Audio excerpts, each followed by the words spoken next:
Hey everybody, it's me Edward Jones back with a new video.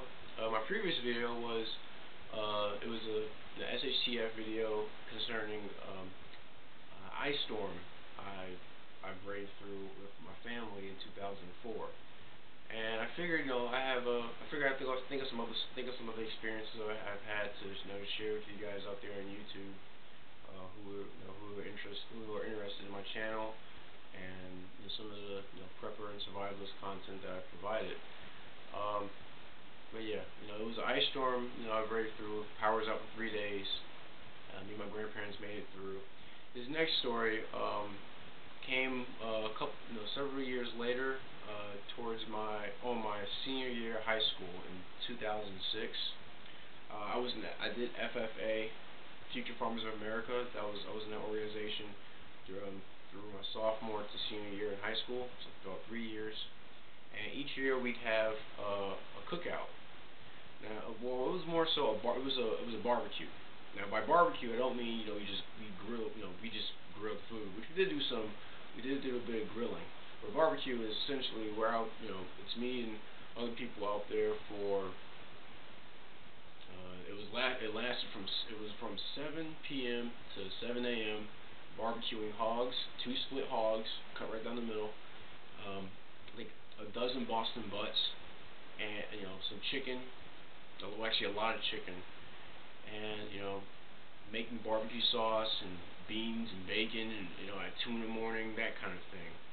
And I enjoyed it. Now my first year I was ill prepared. I did bring some things because I figured it was gonna be a cold night, but I didn't bring some essential things, like I didn't bring gloves, which came in handy when you're feeding wood into a burn barrel. I had a piece of wood fall out of a 7-foot tall burn barrel. I picked it up, didn't know how long it was in there, and it burned my thumb and my index finger in my right hand. Needless to say, it made the rest of the night terribly uncomfortable, but I braved through it. I was all the more wiser as a result of it. The next year, I made some more. I did some precautions. I brought gloves, brought more food, but didn't bring enough drinks. The weather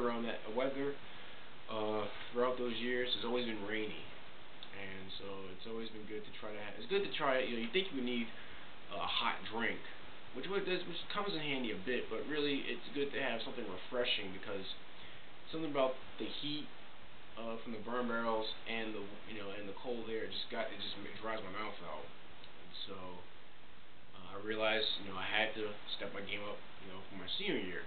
So my senior year I went all out. I told my friends that they're gonna be there they're also gonna be there. I said, don't worry. I said, you guys just get snacks like chips and donuts and things like that. Don't worry about everything else. I'm gonna bring. So basically, I drove my grandparents' truck, which I had loaded with supplies. I bought steaks, which that night was actually the best. I made the best steaks I ever had that night, that last camp out. I brought hamburgers, brought hot dogs. I built the grill. I was in welding. I was in welding during high school, and I built the grill in 3 days. I planned, I think maybe, I want to say a month ahead of time, all the things I wanted to do, and started gathering things up a few days before. But around that time, I was able to build the grill. I built the burn barrel a couple months back. I brought that as well. I brought oak wood, because we were going to be putting oak wood inside the burn barrel, and as the coals fell at the bottom of the burn barrel, they're very hot. We just take those coals out and shove them right on the cooking surface inside the grill. And the grill was made out of a 55-gallon oil drum, which I still have. It's still back at my grandparents' house. Brought a cooler full of ice. I went to my job at the time. I went into the ice maker, and I was able to get buckets of ice. I even put salt at the bottom of the cooler, and then put ice in there, which was good. It was a good idea at the time. It kept the drinks very cold. I bought sodas, but it froze root beer. I had root beer in glass bottles, froze those, but they were still refreshing. A little bit of saltiness to them added to it, but they were still good. And I think I got cheese. I brought a chainsaw for when I had to go out in the woods to cut some limbs up in order to burn for warmth. I wouldn't save the oak wood for cooking. but burn other things to keep us warm. And I think that was about it. And I spent roughly $72 just for that night. Now, I mean, that was a lot of money, during my time in high school. But I said to myself, for my last year, I'm gonna do this right. So I had everything set up. We had the grill set up. We had food. Now, the purpose of the story is about if you have supplies and when other people take notice. Now, I had my stuff out. It was like around 8. We started, getting ready to start cooking things, and that's when the coals were starting to, get hot enough to put inside the grill. There were other people there. It was maybe roughly 50 people there. There were those who helped me with the pig picking, and when we went to barbecue, I was included, but I also had my own little camp off to the side. And there were other people in the parking lot because the camp out was close to the high school parking lot. There were people, they were in their cars, playing music. They didn't bring anything. They brought, I guess they brought they brought some clothes, they brought some jackets, but they weren't really fit for the weather. Um, Around that time, like I said before, it was starting to get the temperature get pretty low, and it started to rain. And so you want to be around something that's warm. Also, you want to have your stomach full. Well, that's when the issues started. The FFA advisor, he explained he didn't buy a bunch of food for everybody out there. He only bought enough just for the people who were helping out with the barbecue. And I knew that that night. I knew it even the previous years before. So that's why I put such effort in bringing my own supplies. I didn't want to rely on anyone else for food that when I actually volunteered to go there. I figured I should supply my own stuff, or at least not just for myself, but for the people I was hanging out with. And I made that explicit to them earlier. I told them I buy the meat and all that other stuff. Well, it got to where it got colder, and the people out in the parking lot got hungry. And me and my friends, we were cooked. I was cooking food, and then they started coming over and asking us, they wanted to get something to eat. I told them sorry. You know, and if you feel as though if someone comes and wonders, if they can, or if you wonder if you can share your supplies, I'd say consider the mindset of the people who are asking. That was very important when in my situation. I knew the type of people that were asking me for food. I knew that they came ill prepared, knowing what was going on what was going to go on for the rest of the night, and I declined right away. I told them no, this is just for me and my friends, which I think the total of us was about 8 people, and they didn't like that. I was called names. I was saying, come on, man, come on, help us out. I said no. I got these things for my friends. That's what I'm cooking for. Um, and it pissed them off, and I didn't care. I made it clear as to why I got the supplies. It was for, so we can have a good time. Well, it got to a point where, some of the girls that were with us, they couldn't stay overnight. They had to leave around 11 o'clock. So they had to leave. And one of my friends at the time, he was taking his girlfriend over to the other side of the school where she can be picked up by her parents. Well, anyway, it was me.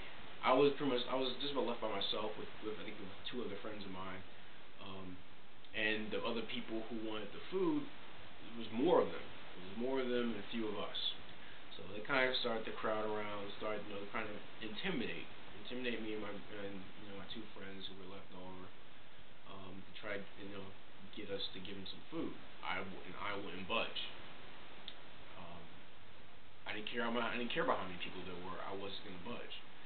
Um, then it came to where I guess I guess they wanted to start something. At one point, I was eating a hot dog, that I cooked, and this part of the story, it kind of shows, if there are people out there who mean to do you into what you have to show them that you're actually someone not worth messing with. I was eating a hot dog, and someone slapped a hot dog out of my hand. And the funny thing is, the person that stopped the hot dog out of my hand was someone I had classes with. He said, "Oops," he said, "Oops, my bad." I was like, "Oh, well," and they guess they looked at me to see what I was gonna do. So I wanted to show them that I meant business. I picked the hot dog off the ground. It was in the grass, and I ate it. I mean, yeah, that sounds odd. It may sound disgusting to some of you out there, but I had to show them that I wasn't, going to be easily pushed around. I ate the hot dog right in front of them. I heard one guy said, "Oh, I'm not messing with him because, he must be off his rocker for doing what he did." Then my friends came over back from the other side of the school, and then I asked what was going on. I explained to them what happened. So, I brought some tools with me. We had shovels. We actually began to guard what we had. We started guarding the food. We had farm, be it they were farm implements. We guarded our stuff from the other students. Um, it may seem extreme, but we were in high school facing this. I was 17 years old facing this kind of stuff. I'm much older now, um, and I see the world for what it is. It's ugly, and I think it's important to know that if you have things that will be beneficial to your survival, if you're unable to hide them, which I wasn't able to do in that situation, have a means of defending what you have. It's very important. And also have the guts to back up what you back up your defense. Because in case someone tries to call your bluff. And I'm not suggesting that you go out and commit heinous acts, you know, unprovoked. But but if someone if you're provoked, show that you mean business. Just like I did with the hot dog. It actually it actually pushed them away because they thought I was someone not to be messed with. And then at that time I was.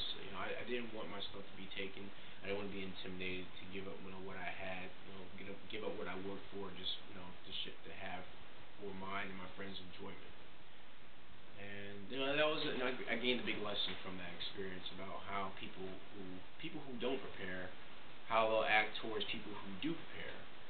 And it's not all that just a lack of supplies, but just a general mindset. They expected those who had things to just give to them. Um, and then that wasn't the case. I wasn't giving my stuff away. Um, and that was that. You know. But we made the rest of the night. We had a good time. We enjoyed the burn barrel. It helped out a lot. Um, we also noticed that some people also later in the night other people try to crowd around our burn barrel, but we had to guard the fire. Again, having supplies and then people wanting to encroach, people wanting to take advantage of what you have.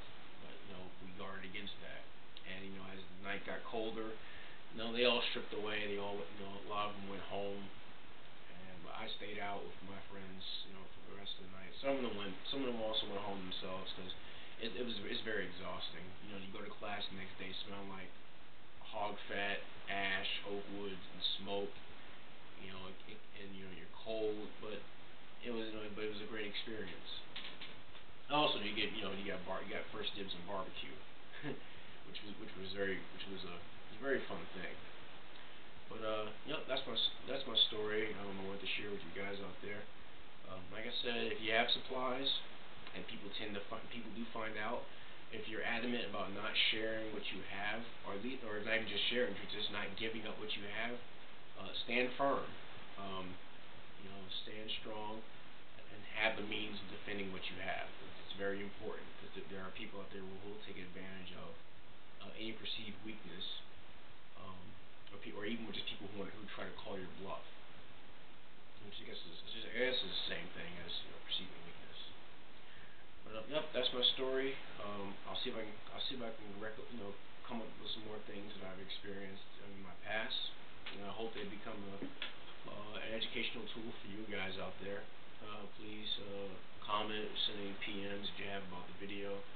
If you agree with what I said, please comment about it. If you don't agree with it, if you don't agree with what I talked about, please send a comment about it and engage in help and discussion.